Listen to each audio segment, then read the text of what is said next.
policy radar, the Pradhan Mantri Awas Yojana PM Modi-led cabinet has approved assistance towards constructing 3 crore rural and urban houses under this scheme. Well, let's bring in my colleague Snehi Shah to understand the impact of this move and what it means for the housing industry with a special focus on the affordable segment. Over to you, Snehi. Well, absolutely. So, yesterday in the first Modi 3.0 cabinet meeting, the government has announced the expansion of the Pradhan Mantri Awas Yojana or the PMAY scheme to 3 crore more houses.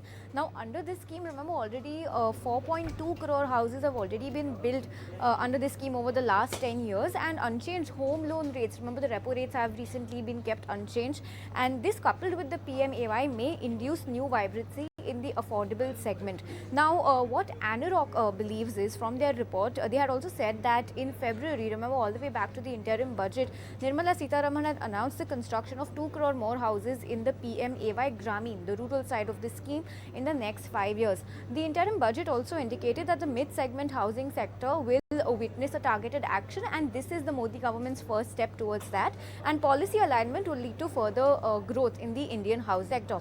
Now, switching focus to the urban side of the scheme, the PMAY urban scheme, there has been a demand of 1.12 crore houses under this PMAY scheme.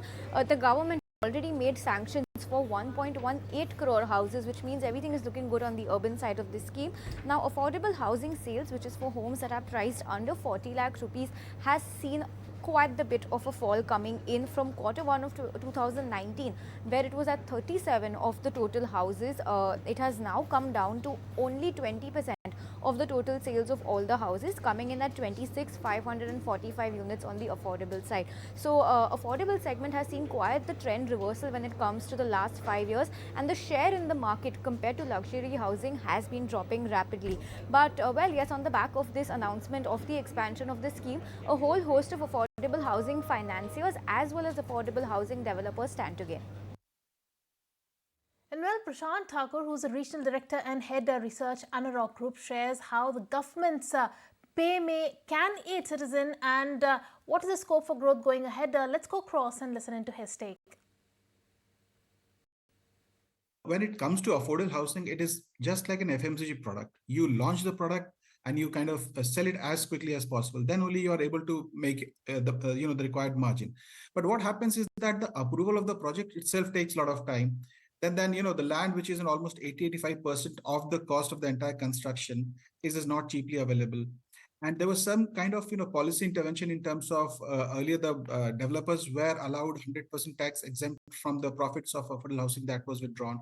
Then to boost the demand side, there was credit linked subsidy scheme that was given to the buyers. These things were withdrawn. So in my opinion, couple of policy intervention, first for the private developers to participate would be to increase the definition of affordable housing. Second would be, a single clearance window dedicated for affordable housing projects. Well, with that, it's time for us to slip. If you like this video, then like, share and subscribe to ET Now.